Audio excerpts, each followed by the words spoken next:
there are always arguments in history, and there are arguments about whether the Holodomor should be considered genocide or not. I mean, I spent a long time studying genocide and looking at the Holodomor.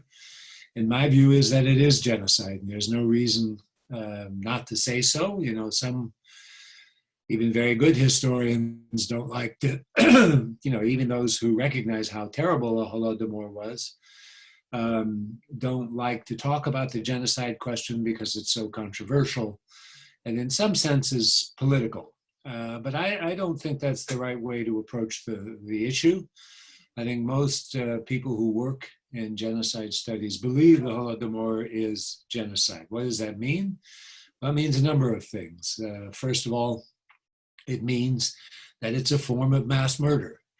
In other words, that, you know, of course, there was a famine all over the Soviet Union in the beginning of the 1930s, and people repeatedly point to the fact that a lot of people died of famine.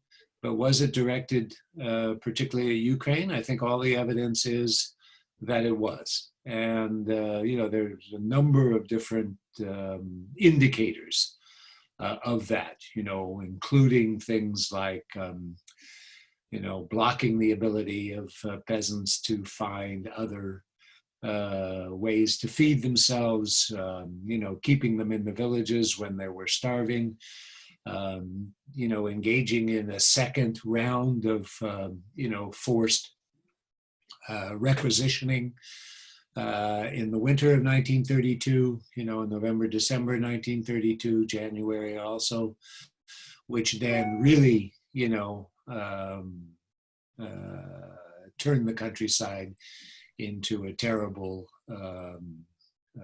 site of hunger, death, cannibalism, and so on. So, you know, I don't, we know that Stalin and the leadership in Moscow not only did not like the Ukrainians, but actively felt that Ukrainians were undermining Soviet rule.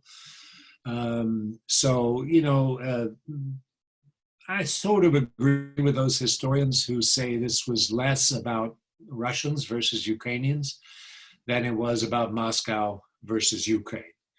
But obviously, Ukraine was Ukrainians, and Ukrainians had a particular attachment, you know, to their national traditions, especially in the countryside. And, you know, it was those attachments, you know, to their land, to their way of farming, to their culture, you know, that upset Moscow. And, you know, so that one way or another, you know, Stalin was going to force them into the mold of being good Soviet citizens. And this is the way he sought to do it, you know, and it was a terrible, terrible outcome, as you know. You know, 4 million people died, many, many, many others suffered hunger and deprivation, and, you know, put a real stamp on the life of Ukraine for a very long time to come.